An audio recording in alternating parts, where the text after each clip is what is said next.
Assalamu alaikum warahmatullahi ta'ala wabarakatuh. Naam, wafuatiliaji wa masomo ya Shikeli.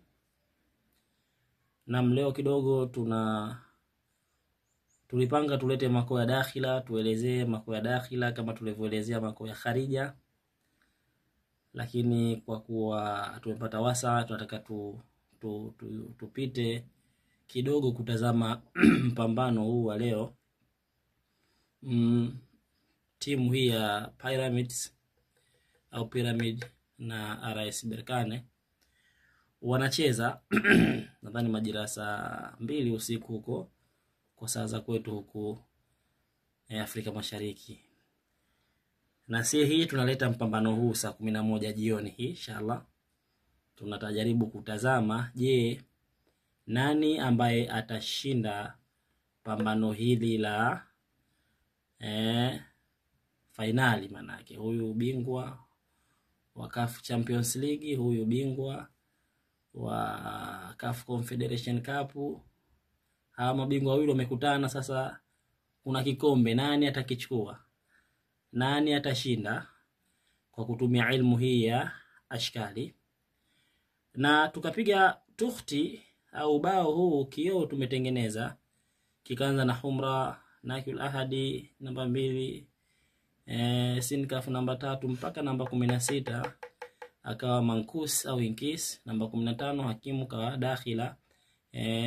Tushazungumza kuelezea haya makoo, tushaelezea tariki huyu mabadiliko. Tunaona mabadiliko kutoka hali hizi kwenda katika hali hizi nzuri, na tunaona tariki huyu pia kutoka kwenye hali hizi za uzuri na katika hali ya muunganiko.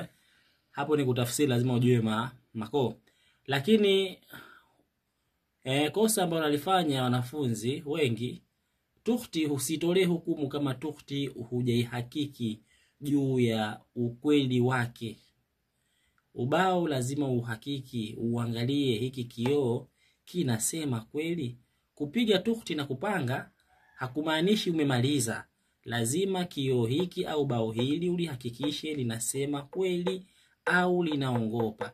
Kama linasema kweli, endelea kutolea hukumu, na kama halisemi kweli, basi usitolee hukumu kioo hiko. Sasa basi, kanuni ya kujua kama kioo kinasema kweli au hakisemi kweli, utachukua shikeli ya nyumba ya 3. Utachukua shikeli ya nyumba ya 3, utajumlisha na shikeli ya nyumba ya 6. Nyumba ya 3 ambayo ikakaa katika kioo chetu ni sinkaf, na nyumba ya 6 ambayo ikakaa sinkaf.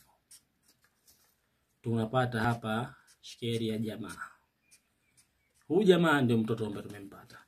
Lakini huyu jamaa tuliyempata hapa, mtoto wa 3 na 6, tunamjumlisha na shikeli ya nyumba ya 15. Shikeli ya nyumba ya 15. Ina maana huyu jamaa tuliyempata hapo tutamjumlisha na shikeli ya nyumba ya 15 ambayo ni hii kabdhu dakhil, ambayo hapa itakuja kabdhu dakhil. Sasa sheria, huyu mtoto wa mwisho unayempata huku lazima awepo katika bao lako. Kama hayupo, ina maana tukhti hiyo inasema uongo. Usitafsiri, itakuwa inakuongopea.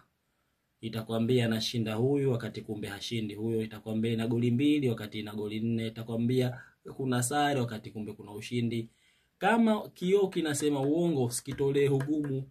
Lakini kioo hiki kinasema ukweli, na maana hapa majibu yetu ni zaidi ya 95% kwa ukweli, na hizo 5 basi mwenyewe Mwenyezi Mungu ndio mjuzi wa yote. Hizi ni elimu tu, na Mwenyezi Mungu ndio mjuzi wa yote. Sasa basi, hii nyumba ya kwanza tushaizungumza. Hii nyumba kila siku unaizungumza. Hii ndio timu ilotiliwania, mfano kama huyu Pyramid. Na huyu nyumba ya 7 ndio nyumba ya mpinzani ambaye ni RS Berkane. Huyu kapata kola Merihi humra niko baya, lakini katika masuala ya mapambano nishazungumza wakati namuelezea humra.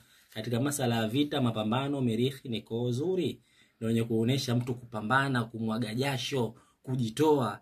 Lakini hili ko la kabdhu dakhili niko ni koo zuri, na katika mapambano pia ni koo zuri, maana hili ni koo lenye kuonesha umiliki na kupata. Sawa? Lakini hii nyumba ya 10 ni nyumba ya mwamuzi ama hakimu wa mechi, ambaye hakimu ni jitimaa. Huyu hakimu ni jitimaa. Jitimaa huyu maana yake ni shkeli ambayo ina muunganiko mzuri. Tunafahamiana Kuna nyumba nyingine muhimu ni nyumba hii. Nyumba ya 5. Hii nyumba ya starehe na magoli, wasemaga wengine starehe, kujivunia, nyumba ya mavuno na vingine. Sasa kanuni ambayo napenda watu waitumie. Utachukua